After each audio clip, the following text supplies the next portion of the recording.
भोंदू बाबा अशोक खरात यांचे नवनवीन कारनामे समोर येत असतानाच वसईतील आणखीन एका बाबाला पिंपरी चिंचवड मधून अटक करण्यात आली. मी महादेवाचा अवतार आहे आणि तू माझी पार्वती आहेस असं सांगून त्याने एका 35 वर्षीय महिलेवर बलात्कार केल्याचा आरोप आहे.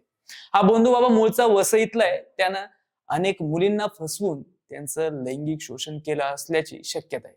या बाबाचं तंत्रमंत्र नेमकं काय होतं, संबंधित महिलेला त्यानं कसं फसवलं, त्याला अटक कशी झाली याचा घेतलेला हा बोलबिंदासने आढावा. नमस्कार, मी श्रीहरी आणि आपण बघता बोलबिंदास.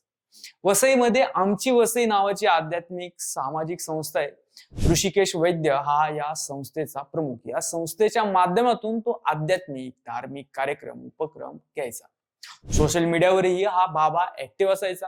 पीडित महिलेची भोंदू बाबा ऋषिकेश वैद्य याच्याशी फेसबुकच्या माध्यमातून 2023 मध्ये ओळख झाली होती. बाबाने या महिलेस अध्यात्म शिकवण्याचे सांगत तिच्यासोबत जवळीक निर्माण केली. डिसेंबर 2023 मध्ये ऋषिकेश वैद्य तिला भेटण्यासाठी पुण्यात आला. त्याने तिला साधना शिकवण्यासाठी मंदिरात जाण्याचा बहाणा केला व पुण्यातील मांजरी भागात एका लॉजवर बोलून घेतलं. त्यानंतर मी शंकराचा अवतार असल्याचं सांगितलं.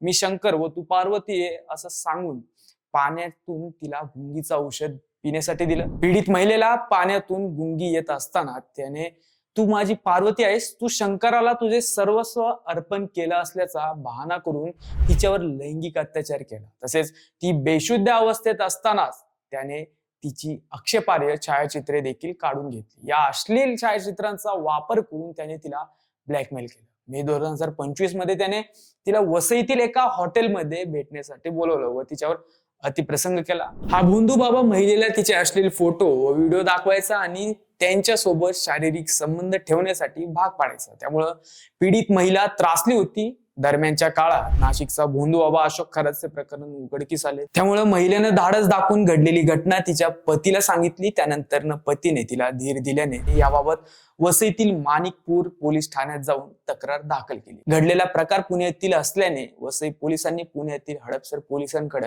ही केस वर्ग केली. पोलिसांनी याबाबत तपास सुरू केला असता भोंदू बाबा ऋषिकेश वैद्य पसार झाल्याचे स्पष्ट झालं. त्यानंतर पोलिसांकडून त्याचा कसून शोध घेण्यात आला. गुन्हे शाखेच्या 4 पथकांकडून त्याचा शोध सुरू होता. वैद्य हा पिंपरी चिंचवड परिसरात असल्याची माहिती गुन्हे शाखेच्या पथकाला मिळाली होती. त्यानंतर गुन्हे शाखेच्या युनिट 6च्या पथकानं त्याला अटक केली. वैद्य याने आणखी काही महिलांवर अत्याचार केल्याची शक्यता आहे. त्या दृष्टीने सध्या पोलिसांकडून तपास करण्यात येतोय. अनेक भोंदू बाबा भोंदूगिरीसाठी संमोहनाचा वापर करतात असं दिसून येतंय. बोलण्यात गुंतवत ठेवत ते समोरच्याला संमोहित करतात आणि हवं ते करून घेतात. अशोक खरात यांना संमोहनातून अनेक महिलांवर लैंगिक अत्याचार केल्याचं दिसून आलं. कोणाला त्यांना आपण कृष्णाचा अवतार असल्याचं सांगितलं तर कोणाला आपल्यात दैवी अंश असल्याची बतावणी केली. ऋषिकेश बाबाच्या प्रकरणातही हेच झाल्याचं दिसतं. मी शंकर व तू पार्वती असं महिलेला सांगणं, तिच्या मनावर ते ठसवणं असा त्याचा प्रयत्न दिसला. त्यासाठी त्यानं तिला गुंगीच्या औषधाबरोबर संमोहित करण्याचा प्रयत्न केला असल्याची शक्यता आहे. आता पोलिसांनी त्याच्या मुसक्या आवळल्यात.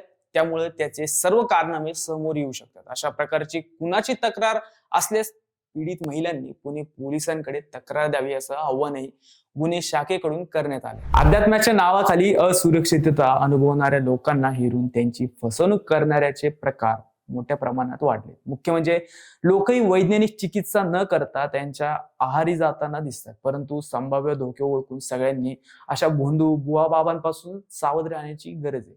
तुम्हाला काय वाटतं हे कमेंट करून आम्हाला नक्की कळवा आणि अजून आमचे चॅनल सबस्क्राईब केलं नसेल तर आत्ताच करा. जय हिंद.